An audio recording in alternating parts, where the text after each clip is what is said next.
AEW Unrestricted. Welcome in, folks. I'm Will Washington, along with the one and only Aubrey Edwards. Aubrey, how you doing? I am fantastic. I am living the high that we had that was Double or Nothing. Like, holy crap. We returned back to MGM Grand after, 5 years now? Yeah. Like, we had Dynamite there last year, which was my first experience at MGM Grand, but like to do it... We did, but like to do the pay-per-view that literally changed all of our lives in the same building. Like, I know AEW is still a young company, but like we're full on nostalgia mode at this point, and I'm here for it. I'm riding this wave. I'm excited.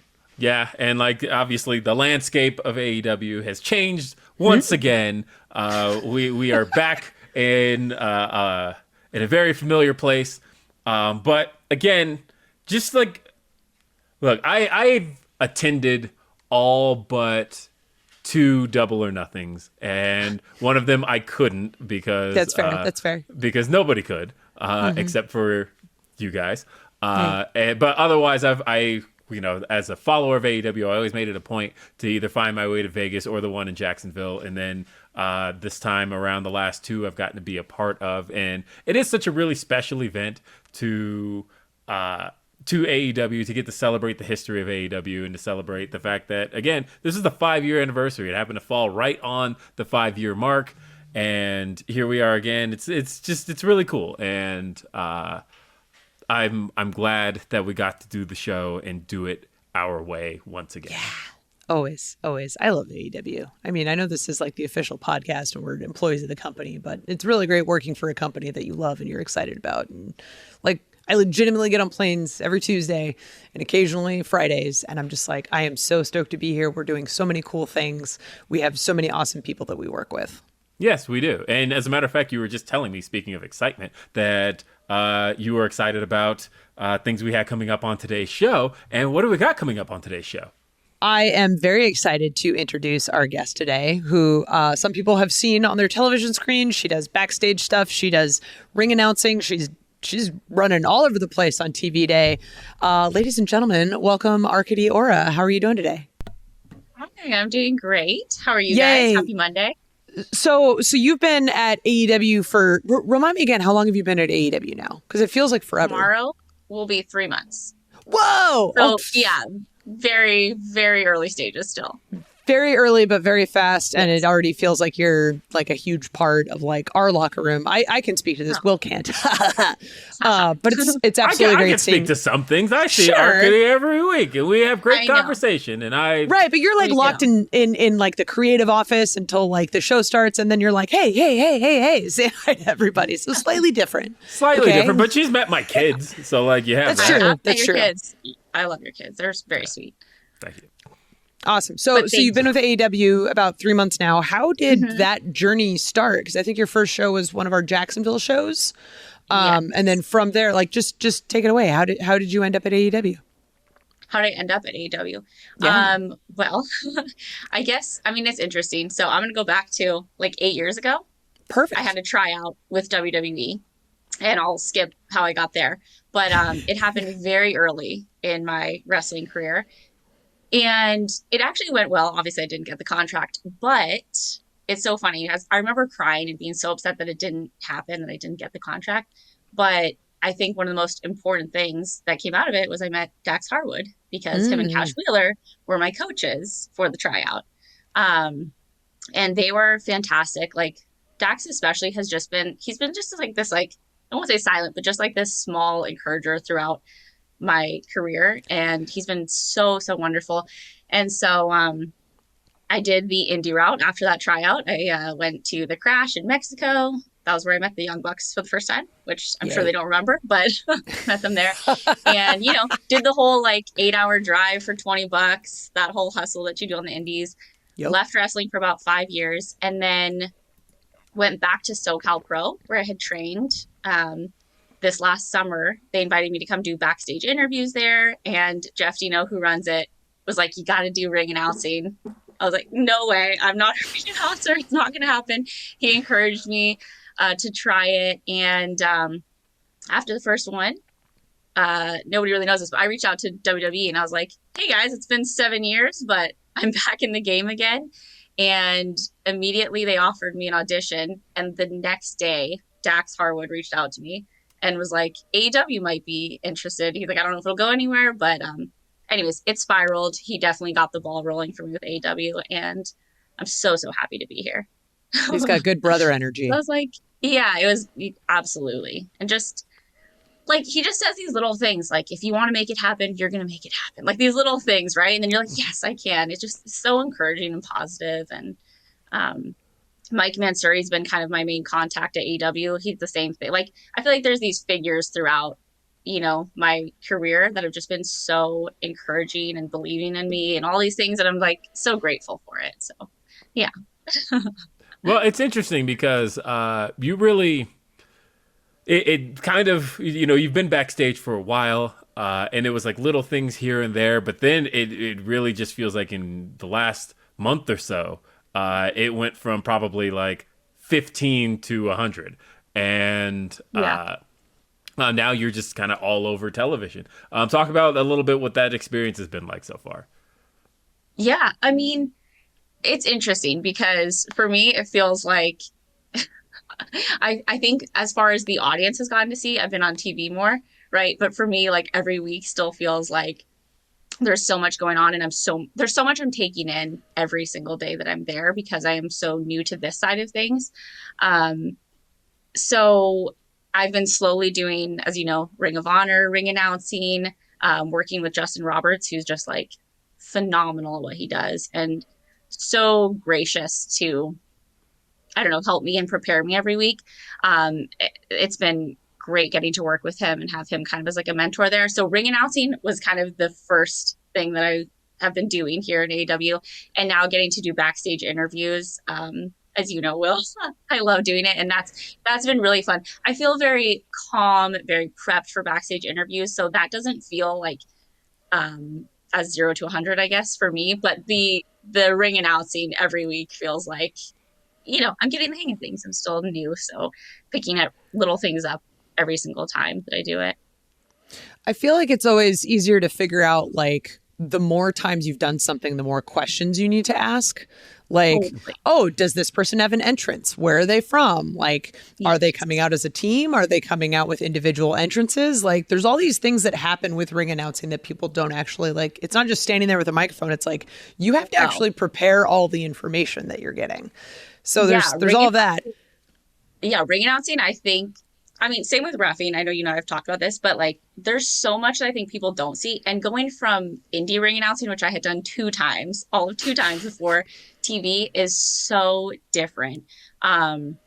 Watching Justin Roberts do a full 2-hour show and then, you know, Rampage afterwards, that first time that I watched it, I remember writing down in my notes all the questions I had for him. And he, again, so gracious to answer them all. But you're right. Like, I've been doing this for a while now. And I think I just asked him, like, am I supposed to announce and new when it's not an actual title match, right? Things like that, like little things that you don't notice that you only, or when I ran out with the belt, right? Like, I hand you the belt and I see it happen every time. And I'm like, oh my God, wait, now I'm supposed to hand you the belt. What's, you know, these little things you don't know until you get the reps in. So little backstory. I did a title match. I don't even know if it was a title match or an eliminator, but I basically, as soon as the bell rang, I walk over to the side and I'm motioning like the discount double check thing to like, Arkady.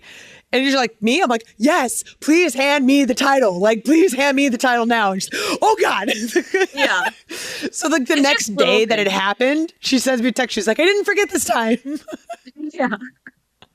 But that's the thing, reps, you know, and I'm 3 months in, so it's gonna take some reps.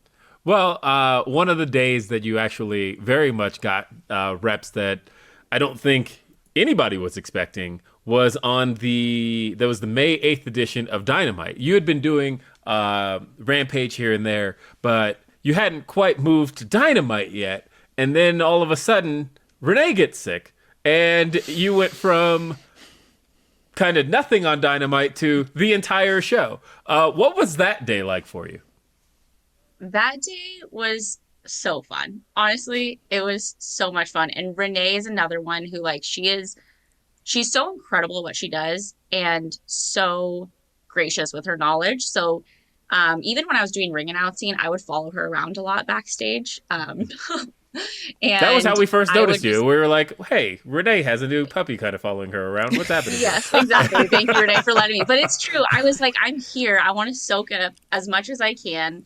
Even if they have me doing ring announcing, I still want to learn the backstage stuff. So yeah, Renee is so incredibly, she's amazing. She'll sit in on an interview or something, like now that I've done a couple, and she'll take a sentence and twist it in a way that I'm like, that makes it 100 times better, the question, right? Like, I don't know how she does it. Obviously, she's done it a long time and she's incredible. But anyways, that Dynamite was so much fun. I had done Collision. That was actually, I think, my first time ever doing backstage because the beautiful Lexi Nair couldn't make it. So I did Collision the week before. And then, yes, coming into that Dynamite, they're like, you're doing them all. And I loved it. You know, I told you, like, I have so much fun doing the backstage stuff. We rode together to Dynamite that day. Yes. We had a conversation beforehand of Yes. like, hey, everything's getting thrown to you today. So Yeah. be prepared. And I was like, bring it on. I love it. No, and I think that is be prepared. That's one thing with the interviews that I like is you can do a lot of prep work. So I like to go, if I know I'm doing that Dynamite, I'll look at everyone who's on the show, and that may not be who you're interviewing, but I'll look at everyone who's on the show. What were they doing last week? Who are they potentially facing this week? I will write it all down so that I at least know where we're at with the show. And then when, they come to me and they're like, you're doing an interview with Will Ospreay, then I'm like, okay, I know where he was, I know where he's going, I know where the story is, and you can kind of plug in the question a little bit easier. So I love that you can prep for backstage stuff in that way. So I know with and this is all fascinating. A lot of stuff that I've never even I should actually sit down and talk with you about this because it's like, oh, this is fascinating. I'm curious because you say figure out the question. Like you have the talent involved, you know sort of where their story is going. But another thing you have when you're doing an interview is we have a set timeline that we have to have this interview done. Like total runtime for this is a minute because it needs to slot into this particular part of the show. So is there any sort of way that you approach what questions you're asking, knowing that you're under a tight time limit? Yeah, definitely. It depends who it is and how much setup needs to go into it. There's certain things like the one with Adam Copeland on Diamond, like he was coming into it. There didn't need to be a lot of setup. I could kind of just ask him like, hey, what's going on tonight, whatever. And then there's other people where you do want to set up a longer question, but you don't want to take up too much of that time because they're the ones who need to shine in it. Like you don't need to get your anything in when you're asking a question. Even with ring announcing, I feel the same thing. Like your whole job is to amplify the talent, the wrestlers. So yeah, I think there's a little bit of that trickiness. And that's one of the questions I ask Renee is like, how do you know when to, elaborate on a question and also promote the events coming up and things like that? And when do you just kind of ask a simple question and let them take it away? A lot of learning as I go on the fly. That's all of us, though. Yeah. Well, this is all incredibly fascinating stuff, and I think a lot is going to be gained about the process to our viewers and our fans of AEW Unrestricted, and we've got a lot more to talk with Arcady about, and it's going to be right here when AEW Unrestricted continues. AEW Unrestricted, it's Will Washington, it's Aubrey Edwards, and we're joined by our guest, Arcady Aura. Arcady, I have a question to ask you. I'm sure you get asked this a lot, but I think our fans need to know the exact answer. How tall are you? No, they don't need to know. It's a mystery. Do they need to know? Well, it's fascinating because one of the things that you provide to our audience that a lot of the all-time great interviewers, announcers all over the years have provided was the ability to make our talent look like giants. That was the one thing Gene Okerlund was known for in particular, right? Yeah. That Hulk Hogan was already a big guy, but he made Hulk Hogan look like the biggest guy on earth. I said all that to say that one of the that was the first time I was completely sold on you on screen was it was you interviewing the Undisputed Kingdom, and they just looked like the biggest guys on earth, and simply by standing next to you on TV, and I thought, that's it. That I am sold. I am sold on Arcady. She needs to be on screen as often as possible. So I won't make you reveal to the audience exactly how the magic is done there, but that is something that I think is underappreciated. No. Thank you. I mean, I do think, one, I just want to say the Undisputed Kingdom guys are pretty darn big to begin with. There you go. They're some pretty big guys. However, yes, I mean, I think, right, when you're doing this, there's all these like little things that you are hoping you can bring to the table that's different or unique or whatever, right? That's kind of what this business is like finding ways that you stand out. And obviously, there's nothing I really need to do here to be worn this short.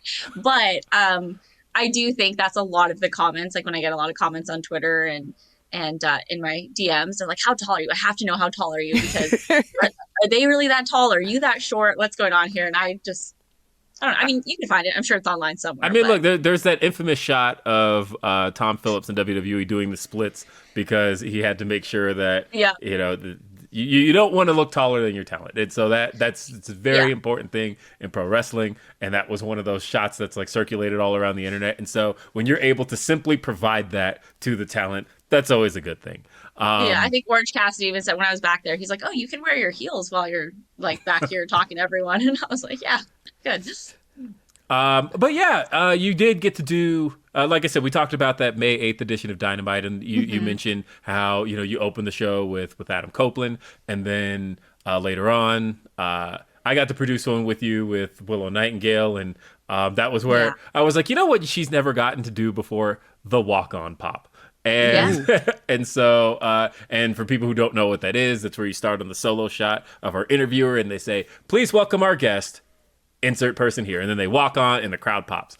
And so you know, typically we tend to start on the two shot, but if it's going to be somebody's like first appearance on the show or only appearance on the show, you want to make sure they get the ability to enter the shot and get a pop. And I was like, you know what, Arkady's never got to do that, and if there's ever a person who's guaranteed to get that pop, it's Willow Nightingale, and she did. And so we did that one together. That was one of her better interviews too. She's had some great interviews, but I really liked how that one went in general. And just as a whole, that it felt like that day you got to get so much experience in that I feel like a lot of people take months, almost years to get. Yeah, you know, I mean, that's another thing with AEW that's so fun, I think, is like, and I think Dax had kind of said this when I had first called him and starting here. He's like, it can be like a sink or swim environment. You know, you can get these opportunities that are really big that would take a lot of time other places to get. And with the interviews, I remember thinking like, oh my gosh, this is so new to me, even having done them a bit on the indies. And I will say, when I wrestled, every place I wrestled would try and be like, you should do backstage interview. They would always try and like push me in there. And when I was wrestling, all I wanted to do was wrestle, right? I was like, I'm not a backstage interviewer, whatever. But now, I mean, I'm so grateful. I mean, I tell Mansouri or whoever is, you know, I'm like, if you have anything for me backstage, I'd love to give it a shot, because I do think that's the only way you can really get reps in. And I'm at home and I practice a lot. I'll set up my phone. I'll do, you know, write out all the champions, practice asking them questions to get reps in. But there's nothing like being in that environment where the camera's on you. There's all the, you know, people producing in the room and they say go. You can only get that by doing it. You know, you can only get that feeling, that experience by doing it. So I was so grateful for that day to have so many opportunities to get that rep in. So speaking of which, and Will had kind of alluded to this interview too. So one of my favorite moments was when like the Undisputed Kingdom called you not Lexi. Which, I don't know those guys. Who, what? So it's like, obviously if you're practicing at home, you're not going to have like the call and response that happens with this sort of thing. How do you keep a straight face when that sort of stuff happens? Yeah. I mean, it's a little bit, well, with those guys, they're pretty funny. There is always a little bit of that, like if somebody's calling you not Lexi, not Renee, you're like, hey, you know, I think some of that reaction is natural when you're in the environment. And I think that's part of what makes people great at it is, like with any sports interview, I watch a lot of NHL, NFL, all those things. You watch those interviews, you really are reacting in the moment, right? Like you're not practicing reactions. Like at home, you're kind of going through it, but when you're in that environment, you have to react as naturally as possible. So, you know, someone calls me not Lexi, it's like, you know, how would you really react to that, right? But that's another really fun thing with interviews that you bring up is you get to have that rapport with certain talent. When you're ring announcing, you're memorizing, hometowns and weights, and you're announcing, you get to watch the whole show. But when you're in the backstage area, you get to know the talent better, and you get to have those relationships and have fun, and have little rivalries and all that. You get to create more of that, like those fun interactions with wrestlers that you don't get when you're in the ring. Rapport, I think, is the word you were trying to find. Yeah. And so you did have the following week, you had, and I'll let you tell the story of how that came together, but you had what was really one of the strongest interviews I think we've had in recent months between Roderick Strong and Will Ospreay. Yeah. Yes. And that ended up being a really incredible moment for both guys, I think, and really got to tell an emotional story, and you got to be right there in the middle of that. Yeah. And I want to talk about kind of how that all came together and essentially getting to be a part of that moment. Yeah. I was backstage getting ready for ring announcing. And Tony Schiavone texted me and he's like, "Hey, you're doing a backstage segment." And Renee, as I found out with you, Renee was doing a segment in the ring.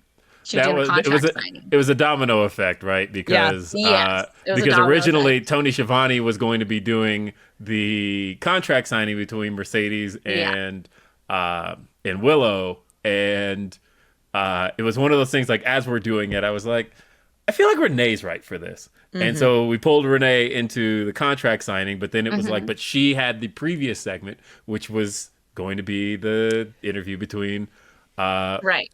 Roddy and Will Ospreay. And all of a sudden, Can't be in two places at once. yeah, can't be I in know, two and places at once. And I'm so grateful that you guys thought of me, because that interview was it was electric. And there's certain times when you're doing them, and as you know, when you're back there, sometimes you have to do multiple takes, if it's not a live interview. And this was like one hit wonder. I mean, these guys had a lot of emotion between them, and their rivalry dates back, right? So I think they were able to like really bring that into the promo. And that was another one where you're really reacting on the fly because you've got two big dudes yelling in front of you and letting out all this aggression, and they've got a big match coming up. So, I mean, I feel like that was a very special one to get to be a part of. And yeah, I was happy that people thought it went well and enjoyed the interview. And again, I'm just like the smallest part of it. Like they Quite need to literally. shine. So it's like finding ways to like get out of it too, so that you're not sitting there like, like, oh my God, is that really going to happen? But you got to find your stride in it, and then let them shine. It's awesome. Oh man, so good. So I'm curious, because you have kind of the interesting story, and you've alluded to this, is that when you were wrestling, you're like, I want to be a wrestler, even though everyone's saying you need to be a ring announcer. What got you into wrestling in the first place? I didn't grow up watching it. I was always very theatrical. Like, I thought for sure I'd go into like movies, TV, theater. I did musical theater growing up. And then I found sports and bodybuilding and Highland Games. Highland Games was later, but I found sports. I've always loved sports. And I remember when I was pregnant with my son, I started watching, what's okay to say, but like Total Divas, Tough Enough, shows like that. AEW wasn't around at the time. I'm sure I would have been watching it if it was. But I was watching those shows, and I was like, I could do this. I can play sports. I can act. Put me in. And I reached out to, I believe it was Cassie Lee. I was Googling, like, how do you start wrestling? And I reached out to her on Instagram or something, and she's like, just put in an application at WWE. Just go for it. And I did. And it was truly like, I think I put in the application in like November. They invited me to an event in February, and then I had my tryout like a month later with WWE. So it spiraled fast. And then after that moment, I was so aware of how lucky I was to be in that position and get there so fast. And so I made sure to do everything I could, especially after that tryout, to learn everything I could about the business. Because like I said, I didn't grow up watching it. Learn the terminology, different.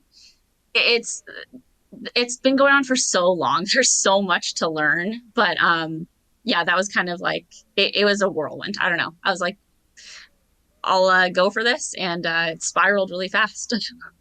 But I that mean, was it. talk about the training experience and exactly what that was like. Well, it was hard. Okay. It's really hard. There's a reason I'm not wrestling. It was, I yeah. Naively, I thought I could do this. I couldn't do it. It's a really tough process. Just the cardio alone, like wrestling cardio, is different than any cardio anyone's ever done in their whole life. I'm sorry, but it's like the hardest thing ever. You can't recreate it. Yeah. And for me at least, when I started, so this is like 2015, 2016, there weren't a ton of females in the space. So when I was going to wrestling schools, it was always wrestling with the boys. And again, I'm a pretty small person. So like doing, trying to put on like matches in the ring with these dudes who are 6 feet tall and 200 whatever pounds, like it was rough. It took a toll on my body. I definitely don't have enough aggression as a human being to make It's not really a word I associate with you. No. They were always like, you're too smiley, you're too happy, you're like bouncing around the place. So anyways, the training was really tough. I'm so grateful that I tried it because I know it's not for me. And I know I'm in my lane now. And I'm very happy in my lane. Awesome. This is such a fantastic conversation. We have more to talk about with Arkady. Get to learn more about her amazingness, both in and out of the ring, coming up on AEW Unrestricted. AEW Unrestricted, Aubrey Edwards, Will Washington, with our wonderful guest today, Arkady Ora. She's backstage interviewer, she's ring announcer, she's doing a bunch of stuff at AEW in the 3 months she's been with us, and she's absolutely incredible and wonderful and amazing. We've talked about a lot of stuff so far, and you've been like little hints of things have popped up, and like we got to talk about this like Highland Games thing, because I think the first time I followed you on Instagram, like you're there in this like skirt lifting a freaking log over your head, and I'm like, I have no idea what this is. So like explain a little bit what it is and how you right? I was like, I know I'm doing like weird oyster farming stuff on my Instagram, but this is something crazy. So tell us a little bit about what it is and how you got into it. Yeah, Highland Games, I think the best way to describe it is like a Scottish strongman. It's very unique. Like nobody's heard of it, like you said. We had my husband and I, we own a gym, and we had some people who were in the Highland Games come in and train there. So we started practicing with them. My husband and I, we had done like powerlifting and other sports together, which we really enjoy. We both like being physical. And so when we started practicing, we thought this is a good way that we can travel with our family, do these fun games, be active, whatever. So we ended up falling in love with the sport. Yeah, we're tossing, it's called a caber toss. You're tossing like telephone poles, basically. You're throwing weights across the field. You wear a kilt because it's a traditional Scottish sport. But it's so much fun. I love doing it. It's hard to do that and train at the level that I would want to be at while doing this. Very different goals, very different, last year was the best year I'd ever had in Highland Games. And I spent all year training very hard to make it to nationals, my lightweight nationals competition. And this year, like, I'd be lucky if I break the top 20, in it. So it's a little bit harder when you're on the road 200 days a year. Yeah, exactly. Yeah, I have not figured out that schedule yet, but it's really fun. I love the Highland Games. It's been a blast. God, that already just sounds exhausting, but also like in a really cool, fun way. So, yeah. And you mentioned you and your husband own a gym? We do. It's called Ironmonger's Gym. Yeah. I mean, that's his baby. He's been doing that the last 10 plus years now. We live in San Diego, and it's powerlifting, strongman specific, but I mean, we have people from all different walks of life in there. So, yeah. I mean, owning a gym is really freaking hard. Like, it's a difficult business to have success in. So the fact that you've got that going on with 10 everything years else. at that. Yeah, 10 years is wild, right? Like, that's insane. Also, when we're eventually in San Diego again, we're all going to have to hit you up, and Swole Patrol is going to have to take a stop down at the at the Ironmongers gym. I'm excited. But that's not the only thing you've been doing for 10 years, by the way. I Yes. just wanted to make that note because you also have a 10-year-old son. Yes, I do. Yes. I have a 10-year-old son. Yes. Who's Well, bigger than me. He's huge. well, we still Actually- don't know how tall you are. So. I know, but knowing how tall you Cute. are doesn't surprise me because, again, you've met both my kids. And my 13-year-old, I think, has like 2 inches on you. And so... Yeah. but either way, 10-year-old son. So I obviously we talk kids every once in a while, but for the audience who gets to kind of hear of your pride and joy a little bit. Yeah. I mean, obviously, my family is everything. And I just actually want to touch on something since we're talking about AEW. Sure. That was a huge, huge factor in coming to AEW and having a family. When I was doing this 7, 8 years ago, there were a lot of people that had been in the business, like, that were like, you've got to be willing to give up your family for this. You have to be willing to, sleep on a couch away from them for 2 years, like all this stuff. To their point, yes, like that has some merit. However, I'm never going to give up my family. My family is absolutely everything to me. So that mindset was a little bit hard for me to get behind. And when I started talking to people about possibly coming to AEW, the amount of people within the company that talked so positively about Tony Khan, how much they loved him as a boss and how family oriented he was and how family oriented the place is, and that you can do it all. Like you can be a mom, you can be on the road, you can have this job. That was really encouraging to me. So, that was a huge factor, and it still is a huge factor why I love AEW. And I'm so grateful for the space and the environment they created for people to have families and do this, because it is tough. It's an adjustment, and it was definitely a bit of an adjustment for him to not have mom home every night of the week like he's had forever. But I think, too, it's really cool he gets to see me doing this and pursuing what I love, and his dad, building a business and doing what he loves. And we're so encouraging of him to do whatever he wants, which is football, which is why he thinks Tony Khan is the coolest person in AEW because of the Jaguars. Right. If I asked him, like, who he's the most excited to meet, he likes wrestling. He's into it, but he's like next level into football. So that's his realm. Oh Yeah. boy, we're gonna get that that kid meeting Trevor Lawrence one day. Just make it happen. Oh my gosh. Yeah. Well, he's a Bears fan, but anything football related. Shh, we don't say that here. We don't say that here. Nah, they're not in the AFC South, so that's fine. Hey, no, that's fine. That's fine. You That's fine. mentioned another AFC South team, and then it's like, Yeah, if you said your kid was a Colts fan, we'd have a problem. Like we'd end this interview Yeah. like right now. No, we're good there. We're good. Whew. Okay. Whew. So I'm curious, and maybe this is just me as the child-free person on the call. Like, what's been the biggest change, adjusting as a mother to someone who is, as you said, being able there to, see your kid every day to suddenly like you're on the road all the time. Yeah. I think coming into it now when he's 10 years old is the best. Again, I look back and I was so sad that I didn't get that WWE tryout 8 years ago. And I genuinely go, would I have been able to make it though with a 2-year-old at the time? Like that was incredibly difficult. Just going to the tryout alone was difficult. And I go, he's 10 years old now. I can FaceTime with him. I call him. He's excited. He can watch the show, which he does, and then he'll text me a million questions about it. I think we've all, it's only 3 months in, but I think we've all kind of got used to the schedule a bit more. And I actually think it's harder for like my husband, right? Because he's not the one on the road. My day is, you guys know, the day is busy. The travel, it's long. It's long, but it's busy.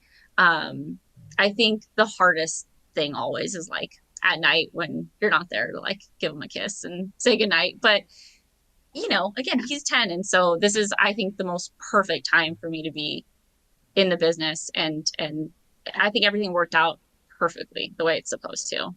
It's been an adjustment, but it hasn't been that crazy. And I get to be home Friday, Saturday, Sunday, Monday, like fully at home, and really, I don't have to go anywhere on those days. I can pick him up from school, drop him off at school, and spend the weekend. So, yeah. it really is an incredible family-oriented experience. I Yeah. can definitely speak to that. And if you have kids that even remotely enjoy wrestling, bringing them to work is like always the most fun thing on earth. So They're gonna come this next week. This will be their first time nice. coming. So I'm yeah, excited. I'm excited. Yeah, it's exciting, especially as we start to do more of this West Coast stuff. That's going to be cake for you. What I wanted to ask you about, speaking of the West Coast and old Southern California, a place that wrestling fans really got to know you was SoCal Pro Wrestling, Yes. where you were a ring announcer and backstage interviewer and really got to cut your teeth at this. And so I just wanted to ask you a little bit about that experience, and what you feel you gained from that allowed you to bring your presence to AEW.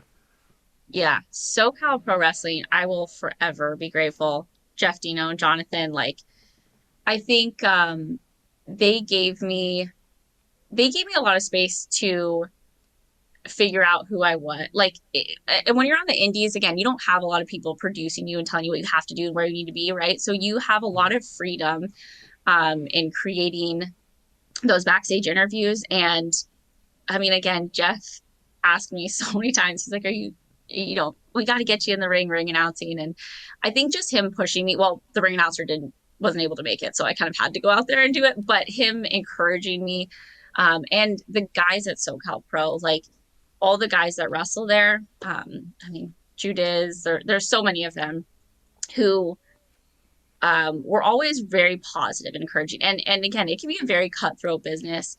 When I did get the call to AEW, of course, you see these, and it's different because I'm not wrestling, right? So I'm not going up against people who are trying to wrestle there, but just they all reached out. They all were saying how proud they were. And that environment that SoCal Pro has created, it's very family oriented. It feels like family between all of us. I mean, again, being on the indies, you get a chance to figure out who you are and create who you are without really any outside noise, So I think being at SoCal Pro gave me that chance to figure out what I like to do.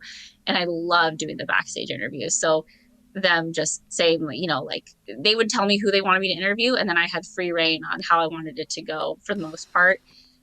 And, ring announcing, they were just go out there and have fun, say whatever you want, have fun. They were so great about it. So forever grateful. If anyone lives in the Southern California area and you're looking for a place to train, SoCal Pro is your place.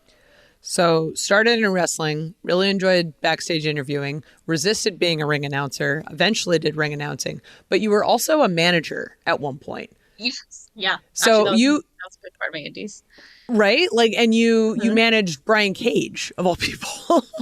So that was a new thing. So like when I think I'd met Brian at the Crash back in 2016, 2017. And when I was at the Crash, they had brought me in to host and do backstage stuff. Again, I was like, I want to train. And they started having me valet there and do managing. So I managed there for probably like 6 or 7 months, which was an incredible experience because you're going, I mean, the Crash is huge. They've got like 10,000 fans every time. So you're going out there to all these fans, and I was with like the most hated wrestlers out there. So you're getting stuff thrown at you. You're getting called every name in the book. It was rough. But a great environment to learn in. And then, right before AEW, had me come out for a tryout, Brian Cage was going back to the Crash and asked me if I wanted to come out and manage him. And that was fun. That was a fun experience. Again, just kind of like reps in front of a crowd, being out there, couldn't have asked for more. So it was a fun little return to the Crash. I think the lesson here that I've taken away from kind of everything we've talked about on the show is reps, right? That ultimately there's nothing more you can ask for in terms of being an on-screen presence in professional wrestling than the reps. And it feels like in a short but not so short amount of time, you've gotten an incredible experience at it all. Yeah. And also I think too, just being open to everything. Like, even though I say I resisted ring announcing, I think in reality, he maybe asked me like once or twice and I was nervous. But I think throughout this whole process, I've always trusted if somebody's going to trust me with a mic and ask me to go out there and do it, I'm like, sure, you know, I'll try anything. I'll be anywhere. And I think that's kind of, I mean, I say this too to some of the guys at SoCal Pro, if they've asked, like, you know, how do you do this? I'm like, just put yourself out there. Like, don't expect anyone to give you anything or ask for anything. Like, go out there, put yourself out there. Again, record yourself at home. I was making really embarrassing YouTube videos, trying to just like get reps in of talking in front of a screen, and just being open to it. Yeah, like a promoter asks you to go out there and bring an ounce or to go out there and manage somebody, like, I'm your girl. I mean, Will's talking about what he got out of this, but I mean, what I'm got out of this is you have no idea when the opportunities come around, and you just got to be willing to try anything. And with that willingness and that desire to learn different things and to really hit it out of the park in whatever you're doing, I think you'll just naturally find success. Thank you. I want to say something too. I hope we're wrapping up. I want to say something to both of you guys, because I feel like the environment at AEW has been so incredible. And both of you guys don't know this, but when I was thinking about coming on the podcast today, I was thinking how each of you have done something small in these 3 months that have made such an impact to me. And that is when I was ring announcing one time, Aubrey, I don't even know if you remember this, but I was so nervous, and you were in the ring and you leaned over to me after I did it. And you were like, that was great. You sounded amazing. You said something so positive and encouraging. And I just remember that gave me confidence throughout the rest of the night. And it was probably one of my better nights. And Will, you took the time to message me after doing those interviews and said that you thought they went great. And just like those little things, I think, like, again, the environment that AEW creates where people are so positive and encouraging and wanting each other to succeed. And we're all in different avenues. And yet the fact that both of you, you know, take time to do stuff like that, it just, again, speaks to what a great environment it's been. And thank you, Bill, for making me feel so comfortable there all the time. Make me cry. Thank you, Arcady. And thank you for taking the time to do this interview with us on Unrestricted. And you can follow Arcady Aura on her Instagram and Twitter at Arcady with 2 T's and 2 Y's. It's basically spelled nowhere like her actual name is. Not confusing at all. But it is closer to how it's pronounced, I suppose. Yes. There you go. And so that should help the pronunciation, because I know a lot of people walk up to you and are like, what's up, Arcady? And it's like, no, that's, Arcady was just a nickname forever. And of course, I made an Instagram, 15 years ago and used it. But hey, there we are. Here we are. And of course, you can listen to and follow this podcast, AEW Unrestricted, at Apple Podcasts, Spotify, wherever you get your podcast. And you can check out video episodes on our YouTube channel every Monday at AEW Unrestricted, and hit that subscribe button so you never miss an episode. AEW Dynamite is every Wednesday on TBS. AEW Rampage is every Friday on TNT. AEW Collision every Saturday on TNT. Plus, we've got Ring of Honor streaming every Thursday on Honor Club. I'm Will Washington. She's Aubrey Edwards. Our guest was Arcady Aura. We'll see you next time. Have a great day. Peace. Yay!